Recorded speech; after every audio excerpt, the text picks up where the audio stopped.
cozy cravings is slightly controversial, and that is tuna noodle casserole. Ooh. Yes. I love it so much. Now, Andrea, Andy, Tanisha, how do we feel about it? I'm with it. In it? Okay, we love it. I'm confused, but I'm excited. Okay, and? I enjoy a cold tuna noodle salad, so let's see how it goes. Okay, we got a skeptic in the house, everybody. Yeah. I understand, because tuna noodle casserole should not work, but it does. Oh my goodness. Okay, Tanisha, can I get a little bit of help over here? Perfect. So the first thing we need to do, can you toss those chips out of this peanut gallery over here? Listen, I got my glasses on, I'm watching. Yeah, it's not a snack. Oh. That is part of the recipe. This is cozy craving. You can have one or two, guys. All right. But essentially, we're gonna need about 2 cups of those crushed chips. Don't eat them all, because we need them for later. Tanisha's keeping her eye on you. Okay. All right. Now, Tanisha, would you do me a favor and chop up 1 stalk of celery? We've also got an onion that's diced up. Now, over here, I'm gonna get to work on the noodles. So, ooh, I almost just steamed my glasses up, a little noodle facial. Feeling good. So I've got some boiling water here, and I'm gonna season that up with a little bit of salt, or, you know, a good amount of salt. If you guys thought I did a lot of that garlic powder, wait till you see how much salt I put into this pot. Listen, you want that water to be salty. Guys, don't worry, most of that salt goes down the drain. If you think about it, that water, there's a lot of water in there. Those noodles don't absorb a ton of it, so it does season the inside of the noodle. So you do want this to be pretty salty. If you don't want it, that's okay, but that's how I do it in my house. It's science. Science. It's like osmosis or something. Exactly. Is that yeah, Andrea, it's science. High five. Yeah, nailed it. All right. Science. Now I'm gonna cook up 300 grams of shell pasta. I like a shell because it turns into like a little tuna noodle casserole cup. Ooh, love it. Noodle casserole. And it holds the little, Ocean theme too. Ocean theme. Oh, Andy. Totally. Oh my gosh. Andy, you gotta stick around. This is good. Okay. So I'm just gonna add those noodles on in, and you wanna cook those until, I'm gonna actually talk to Tanisha about this, because you are like the queen of mac and cheese. Yes. So where do we wanna cook those noodles until? Like a minute under. A minute under. Yes. Because we're gonna finish this baby in the oven. So you don't want mushy noodles in this delicious hot tuna noodle casserole.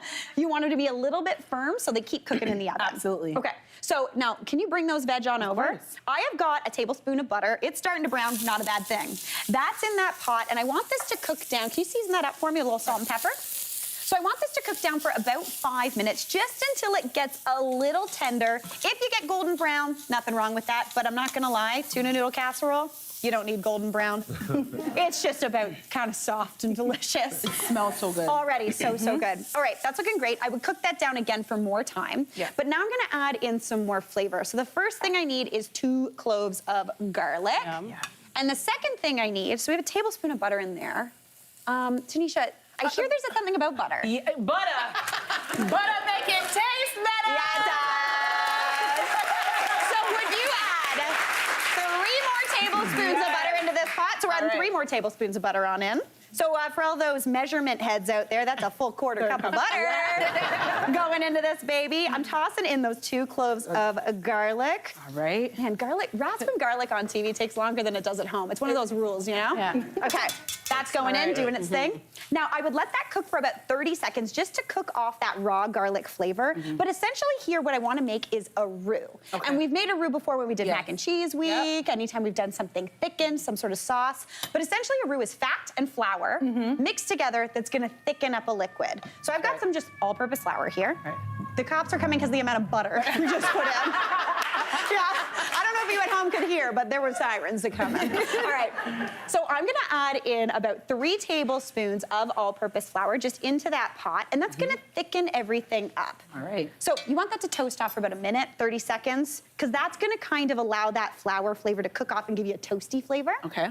So now, am I switching to a whisk? I'm switching to a whisk. I gotta go find a whisk. 1 second.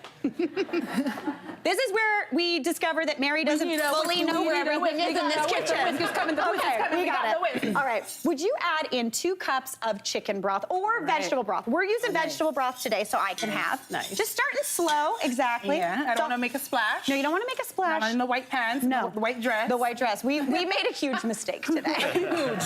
But this is the thing. So anytime you're making some sort of thickened cream sauce with a roux, everyone's always like, don't get lumps, don't get lumps. But guess what? Lumps happen. Lumps happen. Lumps are life. Yeah. And we're okay with that. We're okay with that. Yeah, we are. They're gonna cook out. It's gonna be great. But this is where things get a little weird. So we've got that broth in there, but now we're gonna add in some milk. Classic combo, milk and tuna. Don't worry, it works. So we've got a cup of milk here. I use whole milk because that's what I keep at home.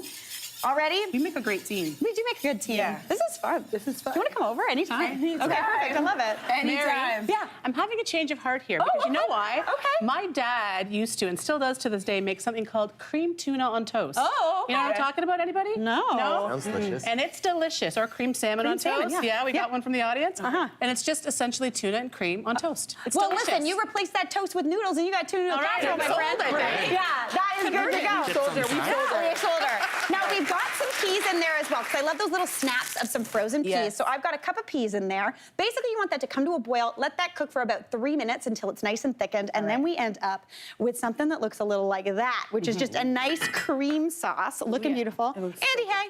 I'm gonna get you up here. Yes, We're gonna need your help. First thing I need, Andy Hay, is the zest of that lemon.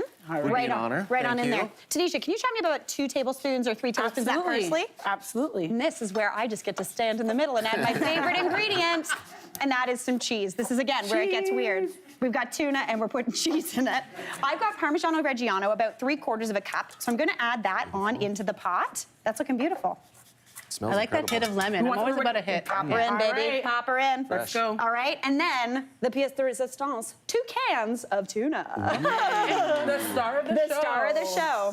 Top that in, give that a bit of a mix up. And if you guys don't mind, would you pop those noodles in there and then get that into that casserole dish? I think we Teamwork. got Yeah, you got this, this. we got I'm gonna this. go check on my chip queen, Andrea Bucket over here. Yes, yeah. Andrea, how's it going? Pretty good. Is that what you wanted? Oh my gosh, sort of Andrea is that Bucket, are you a perfection? professional recipe developer? I might be. Yeah, this is perfect. So we got those chips, and my trick is I like to use a ruffly chip. What about like a sour cream and onion chip? Now we're talking, A little Andrea extra Bucket. oomph, yeah, Oh, that would be yeah. good. I would steer clear of something like a vinegar. You guys are doing great over there. I know. It's oddly quiet, though. We're focused. We're focused, Mary. focused. Oh, beautiful. Honestly, it looks strange, but it honestly is so All right. delicious. Spread that baby out. That looks yeah. delicious. This is where we actually. put potato chips on top of our Yeah, tuna noodle all right. casserole. Oh, yeah. Beautiful. Just beautiful. Dump that on there.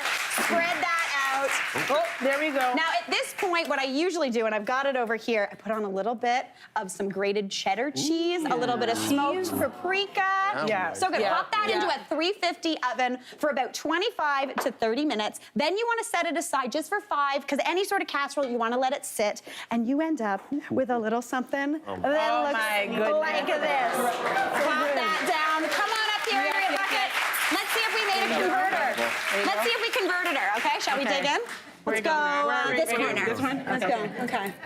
Oh, this looks Guys, it's so I know, good. I Okay. know. You ready? You ready? Okay. Andy, get in there. Get in there. I've been eating. Oh, no! Go for it, Yeah. Katie. Just go. We got it. Leave me behind. I think that's a winner. Oh, it's a winner! Hey, Mary here. What did you think? Drop your comments below, and don't forget to like and subscribe for more of the good stuff.